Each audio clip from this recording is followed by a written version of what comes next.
तो मैंने एक ट्रायंगल लिया ए बी सी, ठीक है, और इस ए बी सी में कोई भी साइड की पैरेलल अगर एक लाइन ड्रॉ होती है, जरूरी नहीं है कि बी सी के पैरेलल ही लाइन ड्रॉ हो सके ए सी के पैरेलल भी ड्रॉ किया जा सकता है और बी ए की पैरेलल भी एक लाइन ऐसे ड्रॉ की जा सकती है।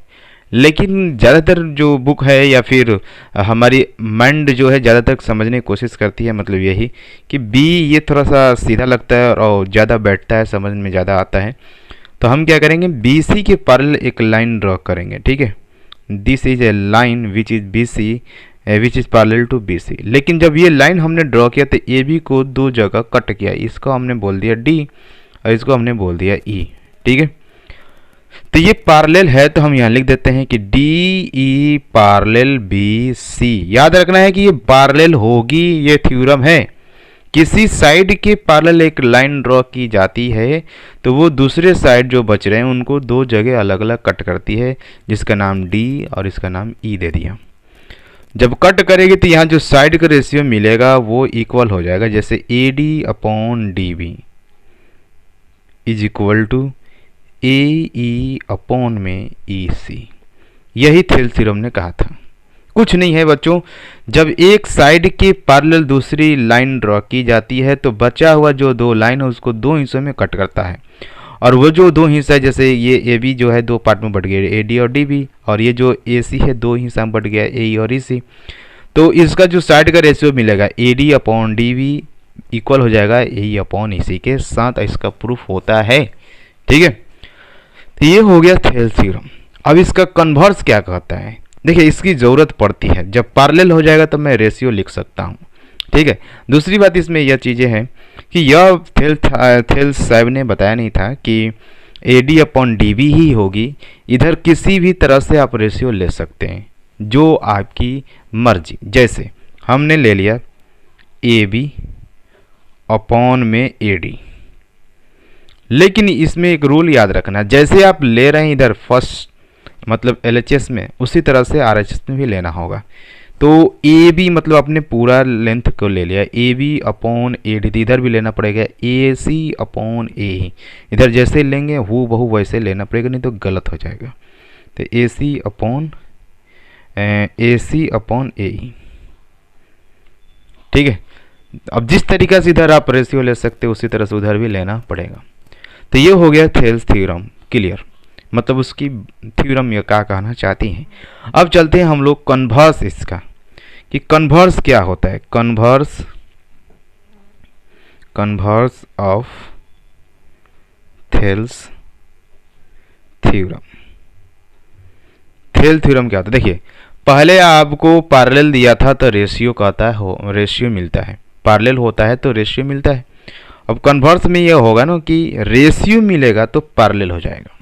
कन्वर्स में क्या होगा, रेशियो मिलेगा तो पैरेलल हो जाएगा। जैसे मैं एक ऐसे लाइन ट्रायंगल ले लेता हूँ, जैसे ए बी सी और ये एक लाइन है डी ई। आपको गिवन में दिया रहेगा A D is equal to D B, A D upon D B equal to A E upon A C. अगर ये गिवन में है तो मैं कह सकता हूँ converse of Thales theorem D E parallel B सी।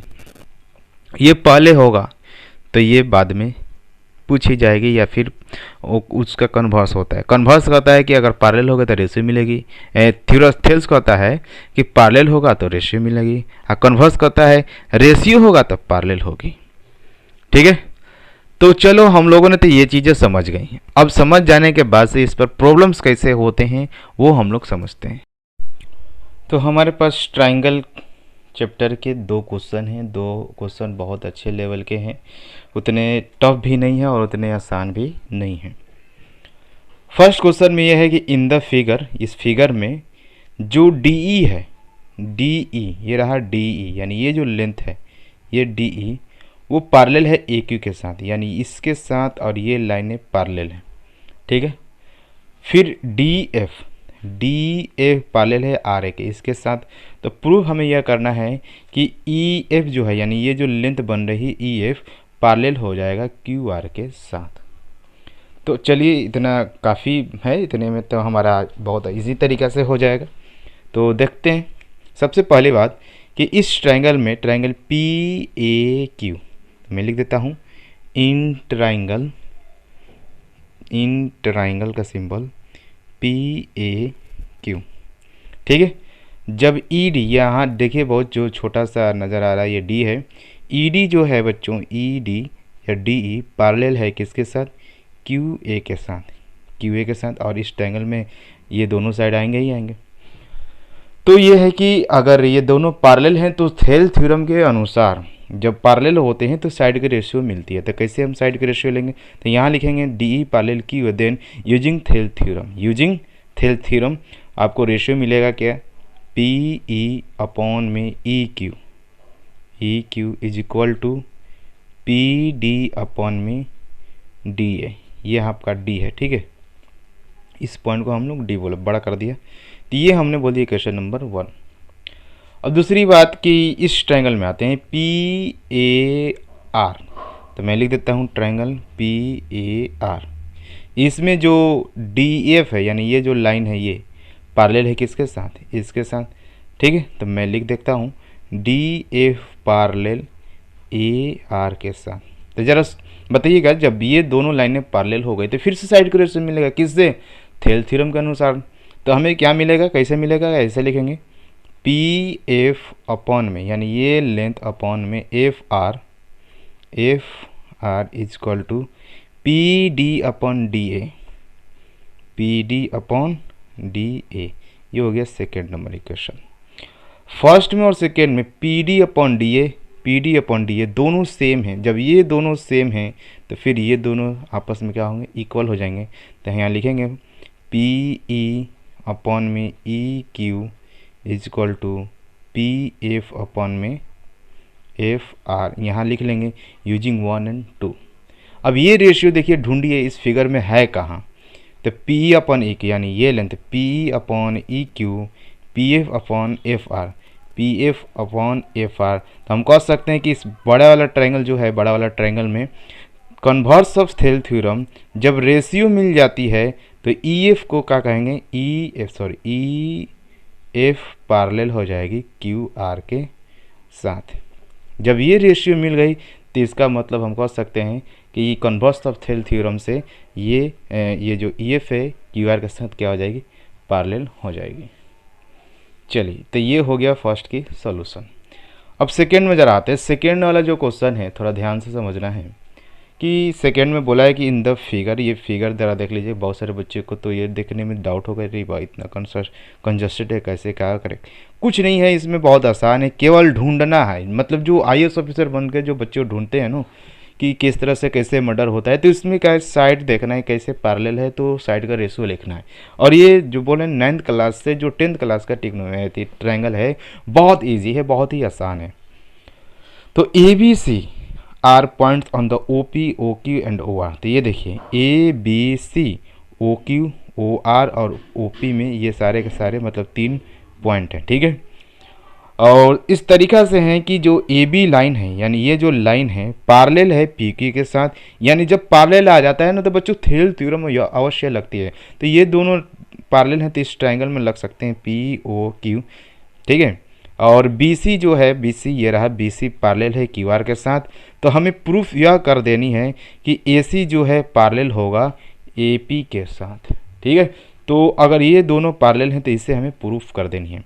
तो आइए, बहुत ही आसान है। हम लोग पहले ये वाला ट्रायंगल थे POQ, तो मैं लूँगा इन ट्रायंगल POQ। अब ये पूरे ट्रायंगल में BA यानी AB पैरेलल है PQ के साथ, यहाँ देख सकते हैं, यहाँ लिखा हुआ है। तो AB पैरेलल PQ। देखिए आपको ना बहुत अच्छी तरीक़े से स्टेप बाय स्टेप बनाकर आपको लिखना है। मैं केवल सॉल्यूशन कर कर आपको आसान कर देता हूँ, ठीक है। आपको बना कर लिखनी है जिस तरह से बुक में लिखा जाता है। ये मेरे से शॉर्टकट में नहीं लिखना है ताकि आपको नंबर ही नहीं मिल पाएगा। मैं बस उसकी तरकीब बता रहा हूँ कैसे आपको बनाना है।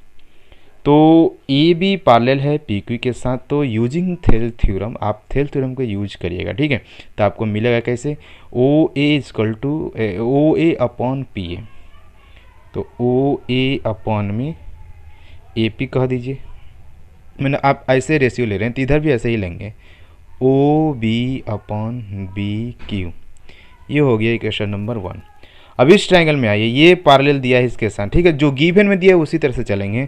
तो in triangle O Q R, O Q R दिया है क्या चीज़, बी सी पैरेलल है क्यू आर के साथ। तो यूजिंग थेल थ्योरम, यहाँ आप लोग लिख लीजिएगा यूजिंग थेल्स थ्योरम, ठीक है। तो बी सी जब क्यू आर के पैरेलल है तो क्या मिलेगा, ऐसे रेशियो ले लीजिए O B upon B Q. तो ओ बी अपॉन में B Q is equal to O C upon C R, O C upon में सी आर। ये हो गया सेकेंड नंबर। अब ज़रा सोचिए कि फर्स्ट में और सेकेंड में से क्या चीज़ें जो क्या कौन सी रेशियो जो है वो इक्वल है। तो ओ बी अपन बी क्यू, ओ बी अपन बी क्यू ये बिल्कुल एक दूसरे के इक्वल है, बिल्कुल सेम टू सेम है। तो ये दोनों भी क्या हो जाएंगे, इक्वल हो जाएंगे। तो ये दोनों इक्वल होंगे तो कौन कौन, तो O A upon A P is equal to O C upon C R. यहाँ लिख देंगे फ्रॉम 1 एंड 2। मतलब एग्जामिन जो है वो चेक कर सकता है कि 1 और 2 से ये दोनों इक्वल लिखा गया। अब ये फिगर में ढूंढिए है कहाँ, ओ ए अपॉन ए पी। तो ये रहा ओ ए अपॉन ए पी, यानी ये साइड का रेशियो इसके साथ ओ C upon C R, O C upon C are. मतलब ये देखिए ये साइड का रेशियो इधर मिल रही है, तो हम कह सकते हैं कि इस ट्राइंगल में सी ए पैरेलल होगी इसके साथ, क्योंकि रेशियो मिल चुकी है। तो देखिए जब रेशियो मिल जाती है तो कन्वर्स ऑफ थेल थ्योरम आप लिख सकते हैं कि सी ए पैरेलल होगी पी आर के साथ, और हेंस प्रूफ हो जाएगा यहाँ से, ठीक है।